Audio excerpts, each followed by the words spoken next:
Olá, meus irmãos. Maravilha podermos nos encontrar outra vez nesse momento de reflexão na palavra de Deus. O salmo que está agora em questão, que é alvo da nossa meditação, da nossa reflexão, é o salmo número 79.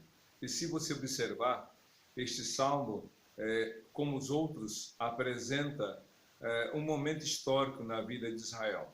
Na verdade, todos os salmos retratam de alguma forma questões históricas, questões culturais, estilo literário de cada um, como escreve, e também traz consigo algumas informações nos aspectos teológicos.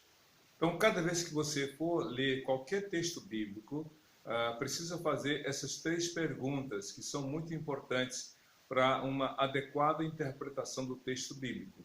A primeira pergunta é voltada para questões históricas. Quem escreveu? Quando escreveu? Por que escreveu? E qual é o conteúdo ou o propósito desse conteúdo? A segunda questão importante nos aspectos da interpretação do texto bíblico é o aspecto gramatical. Quem é o sujeito? Quem é o predicado? O que é o predicado? O tempo verbal? Quem é, digamos, o alvo desse texto? Os aspectos gramaticais têm a ver com a questão das palavras e o significado delas naquele contexto. O aspecto gramatical tem a ver, pense na língua portuguesa, sujeito, verbo, predicado, objeto direto, objeto indireto, e assim também na língua em que foi escrito o texto, seja na língua hebraica, a maioria dos livros do Velho Testamento, ou na língua grega, a maioria dos livros do Novo Testamento. A terceira questão tem a ver com o aspecto, o estilo literário. É prosa, é verbo, ou como se pode dizer, metáfora, é parábola. Então, o estilo literário ajuda a gente a entender a linguagem e a forma como o escritor usou para fazer a sua narrativa, a sua comunicação. E a quarta e última e importante questão é o que Deus está querendo falar através dessa passagem. O que Deus falou para aquela geração, naquele tempo, naquela circunstância, e o que, através do texto, Deus fala para mim hoje, no meu tempo, na minha realidade. Quando nós fazemos essas quatro perguntas e as respondemos, é muito importante, de acordo com a coerência de toda a Bíblia, então a gente tem realmente grande possibilidade para fazer uma correta interpretação do texto bíblico. Isso tanto vale para o texto específico, essa interpretação chamada de exegese, como a Bíblia como um todo, e assim a interpretação de toda a Bíblia chamada de hermenêutica. Bom, com essas observações, voltemos para o Salmo número 79. Quem escreveu? O texto é atribuído aqui à família de Asaf. Você observa que de alguns salmos anteriores, 4 ou 5, a gente tem esta família de Asaf como a autora desses salmos. E qual é a narrativa, qual é o pano de fundo que trata o Salmo? Segundo alguns estudiosos, o Salmo faz uma repercussão daquilo que foi o lamentável episódio da destruição de Jerusalém pelo Império Babilônico. A gente sabe pela própria história que esse episódio não aconteceu de uma só vez, mas foi uma sequência. Houve 2 ou 3 deportações, houve uma primeira ação do povo babilônico, levando alguns para a terra da Babilônia. O Nabucodonosor foi o autor dessas ações, e depois a gente encontra o cerco que durou 3 anos, e ao final dele, então, houve a invasão, a cidade foi destruída, devastada, os muros derrubados, o templo destruído, as portas queimadas, e assim uma sucessão de efeitos que gerou uma série de sofrimento para os hebreus. E aqui esse salmo, de alguma forma, repercute também a experiência daqueles que ficaram e não dos que foram deportados para a Babilônia. De acordo com os históricos que a gente já tem lido, A destruição final de Jerusalém aconteceu no ano 586 a.C. E muitos foram levados para a Babilônia, dentre esses personagens, os descendentes dos reis, como também Daniel, Sadraque, Misael e Azarias, que se tornaram depois os 4 jovens importantes do Império Babilônico. E Daniel foi aquele que mais tempo permaneceu ali, tendo um seu ministério profético, que passou por 4 reis do tempo da sua permanência naquela cidade. Mas o que está aqui é a visão dos que permaneceram na cidade de Jerusalém, devastada, destruída, e que eles contam as suas impressões e como eles interpretaram aqueles feitos. Vamos então ler o Salmo 79, a partir do verso 1, que diz: Ó Deus, as nações invadiram a tua herança, profanaram o teu santo templo, reduziram Jerusalém a ruínas. Jerusalém, que era a cidade de motivo de orgulho, Jerusalém, que era a cidade de Davi, o templo, que era praticamente a razão de ser da cidade, todos de Dan, na parte norte, a Berseba, na parte sul de Israel, convergiam para Jerusalém nos tempos das festas e também para o culto e adoração a Deus nas ocasiões especiais. E agora, cidade devastada. Como ficaria, ou como ficou o coração daqueles que sobreviveram ao ataque dos inimigos? Realmente ficaram desolados, com o coração destroçados. E aí diz o texto no verso 2: Deram os cadáveres dos teus servos às aves do céu por alimento, a carne dos teus fiéis aos animais selvagens. Muitos morreram. Muitos, os que resistiram, os que desobedeceram, porque Deus mandou os profetas, em particular o profeta Jeremias, e se você ler todos os capítulos do profeta Jeremias, você vai observar que ele foi testemunha ocular dos momentos anteriores, no momento da invasão e os efeitos danosos da destruição provocada por Nabucodonosor e todo o seu exército. Muitos morreram. Mas morreram por quê?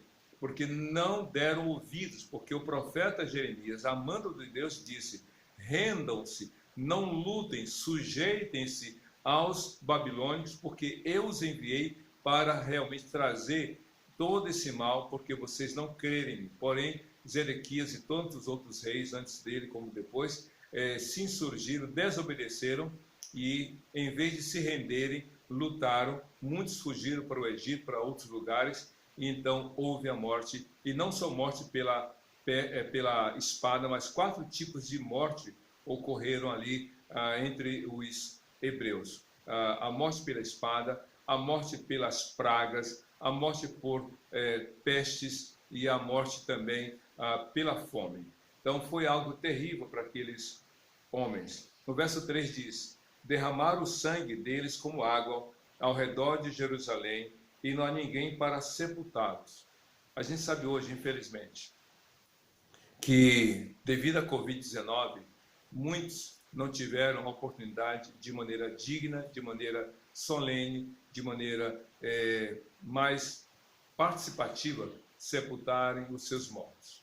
Alguns ainda hoje sentem o fato de não estarem ao lado do corpo da pessoa amada e querida, porque devido ao protocolo de segurança, da biossegurança, os que tiveram diagnóstico de Covid e pela Covid foram mortos, então tinham que ter uma forma de sepultamento totalmente não convencional, não normal. Tiveram que ter o caixão lacrado e uma série de situações, um reducionismo, ou melhor, uma redução de participação, quando assim era permitido, no máximo 10 pessoas, para evitar aglomeração. E isso marcou profundamente, está marcando a quarentena e a ação do novo coronavírus no Brasil e em outras partes do mundo. Aqui no caso de Jerusalém, os corpos não tiveram nem condição de serem sepultados. Ficaram jogados, não só dentro, mas fora da cidade, porque pela fuga foram destroçados, mortos pelos inimigos, mortos pela fome, mortos pelos animais. E ficaram com o corpo, ou seus corpos, sobre a terra. Triste é a realidade. E aí continua no verso 4. Somos objeto de zombaria para os nossos vizinhos, de riso e menosprezo para os que vivem ao nosso redor. A família de Asaf está constatando exatamente a reação das pessoas que contemplaram todo o desfecho lamentável sobre Jerusalém e os seus moradores. Os inimigos, os vizinhos, aqui são as nações vizinhas. Essas nações vizinhas, quando viram o cerco, quando viram o cerco que durou 3 anos, a fome, a miséria, a falta de alimento, as doenças e, por fim, a destruição, esses vizinhos riram ao verem, diz o texto aqui, eles zombaram dos hebreus. Olha só o que aconteceu com eles. Eles fizeram dos hebreus motivo de zombaria, de menosprezo. Por quê? Simplesmente porque eles viram que o mal estava atingindo os hebreus.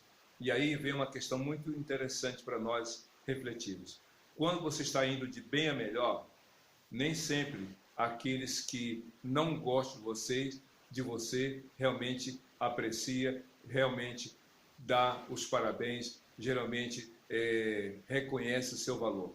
Ao contrário, tem a inveja, tem a intriga, tem a maledicência, pessoas que não gostam do seu sucesso, que não querem ver você crescer na vida, têm raiva, criam situações para constranger. Mas quando você vai de mal a pior, sabe o que acontece? Vem chacota, vem zombaria, vem gracejo, vem piadinha. Sabe por quê?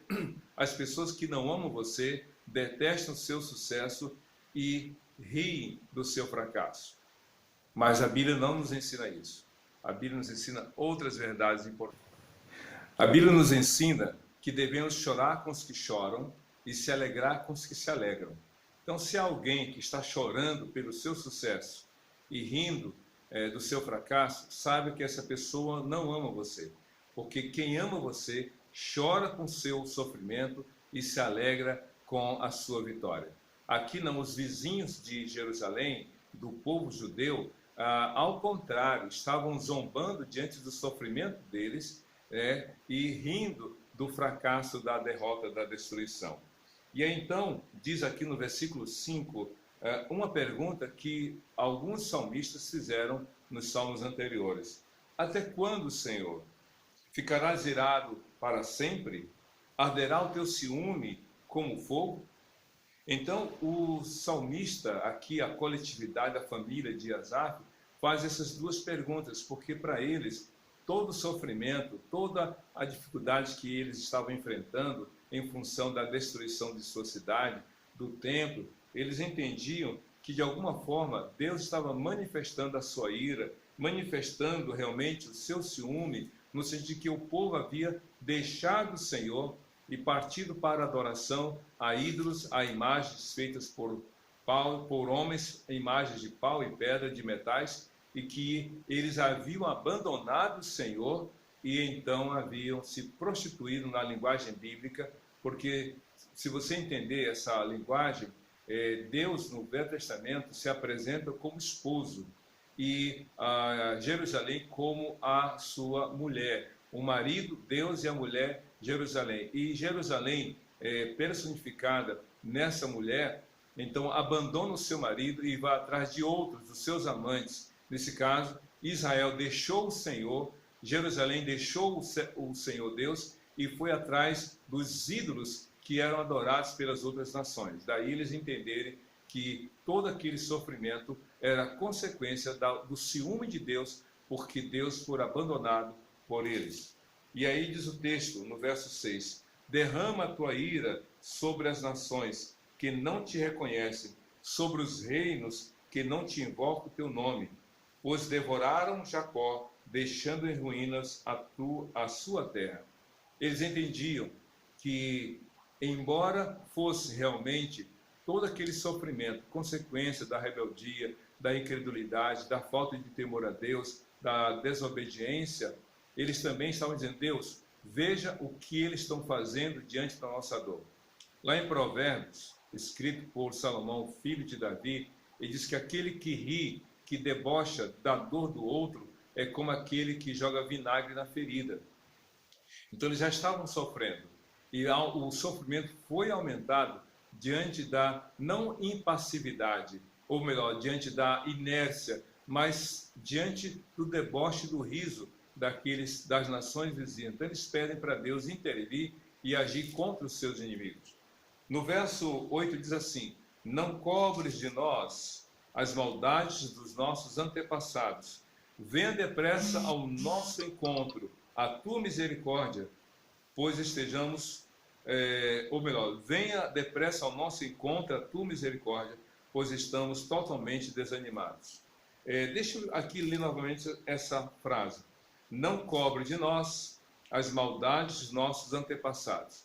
Tanto o profeta Jeremias quanto o profeta Ezequiel citaram um provérbio durante as suas mensagens que era muito conhecido entre os hebreus.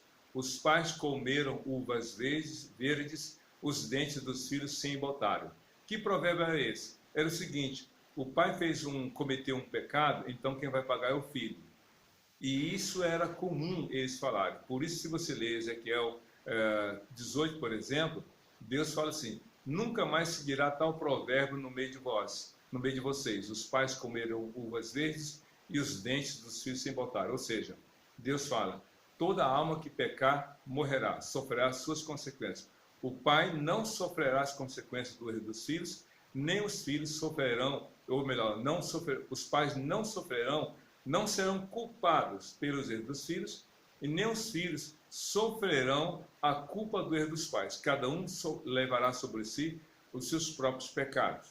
E então os hebreus aqui, no momento do sofrimento provocado pelos babilônios, eles entendiam na cabeça deles que eles estavam pagando de um modo injusto, naturalmente, o erro dos seus antepassados. Mas Deus não é injusto. O pai que pecar sofre as consequências dos seus erros, ou melhor, leva a culpa. E o filho que pecar também leva a culpa. Há uma diferença entre culpa e consequências. Por exemplo, um pai que bate o seu carro no trânsito, em outro carro, e sai do carro, briga, agride de modo inconsequente, é penalizado, ele tem uma multa, ele é preso devido ter perdido a razão, ter ferido gravemente o outro. Pois bem, ele pecou, ele cometeu um ato, ele está pagando na cadeia a consequência, né, dos seus erros. Mas os filhos também sofrem, os filhos sofrem. É isso que a Bíblia está dizendo. Uma coisa é a consequência, outra coisa é a culpa. Então Deus fala: aquele que pecar leva sobre si a sua culpa. E então o salmista faz esse pedido: não nos culpe pela maldade, não nos cobre a maldade dos nossos antepassados. E ele continua no verso 9: ajuda-nos, ó Deus, nosso Salvador, para a glória do teu nome. Livra-nos e perdoa os nossos pecados por amor do teu nome. E aqui, meus queridos, há uma fala muito interessante: arrependimento. Quando eles dizem perdoa os nossos pecados, eles estão saindo daquele provérbio que se usava: os pais comeram uvas verdes e os dentes dos filhos se embotaram. Eles batem no peito dizendo: nós pecamos, nós estamos sofrendo pelos erros dos nossos pecados. Meu querido, Deus é justo. Você pode estar sofrendo as consequências do erro de outros. Se alguém mentiu, se alguém falou mal de você, se alguém puxou o seu tapete, se alguém fez uma denúncia inconsequente, uma difamação, uma falsa acusação, se alguém criou um problema para você. Isso é consequência dos erros dos outros. Mas se você mentiu, se você fez alguma coisa, isso te coloca numa condição de culpado diante de Deus. E aí, diante de nossas culpas, não tem outra alternativa, realmente não há alternativa. É só arrependimento e realmente confissão de pecado e pedir perdão a Deus. E aí ele diz: perdoa por amor do teu nome. E Deus, diz a Bíblia, enviou Jesus para que, por meio da morte de Jesus, você e eu tivéssemos um perdão dos pecados. E aí continua no verso 10 do Salmo 79. Porque as nações haverão de dizer: onde está o Deus deles? Diante dos nossos olhos, mostra às nações a tua vingança pelo sangue dos teus servos. Ou seja, as nações, a Babilônia que invadiu, que destroçou, que destruiu, pegou o despojo, escravos, cativos e os tesouros e levou para a Babilônia. E as nações vizinhas, talvez com um olhar de deboche, com um olhar de riso, zombaria, cruzavam os braços perguntando: cadê o Deus deles? Que Deus é esse que não impediu que tal coisa acontecesse? Como no Salmo 42, quando o salmista diz: dia e noite eles me perguntam, onde está o teu Deus? E por que perguntavam? Porque o escritor do Salmo 42 era um levita que adorava a Deus, conduzindo o povo a ir ao templo, e agora estava num país estranho, de cultura estranha, de religião estranha, e ainda cativo, sem poder fazer como antes fazia. E aí eles perguntavam: cadê o teu Deus a quem tu servias?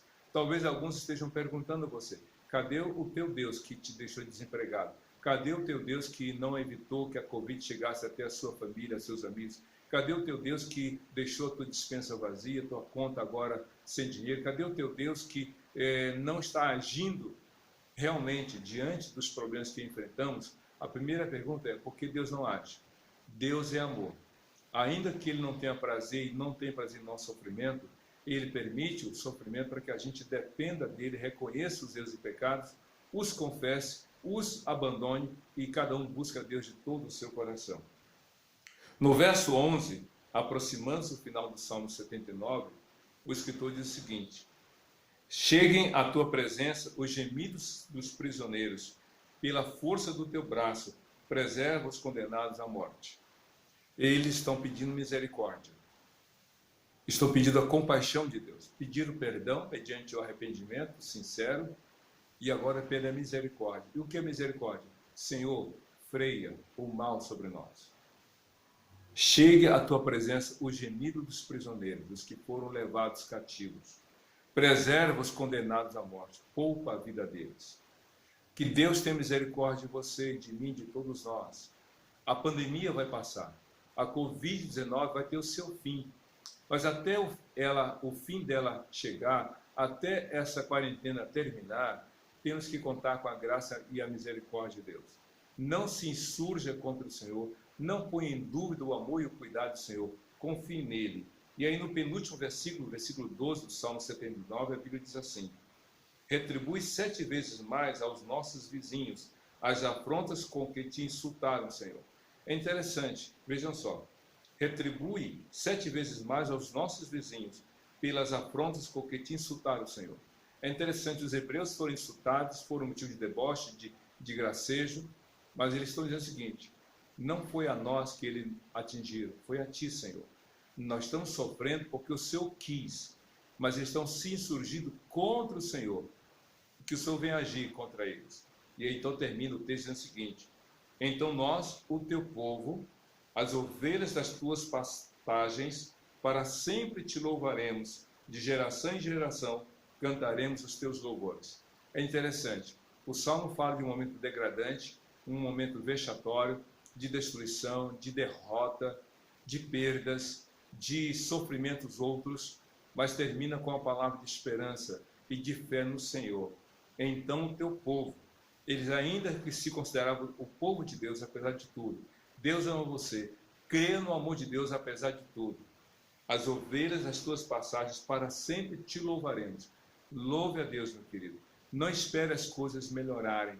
Louve a Deus e busca o Senhor de todo o seu coração para falar a outras gerações o que Deus fez na sua vida. Que Deus te abençoe e que você seja feliz com Jesus, Senhor e Salvador de todo aquele que nele crê, hoje para todo sempre. Amém, amém. Deus te abençoe.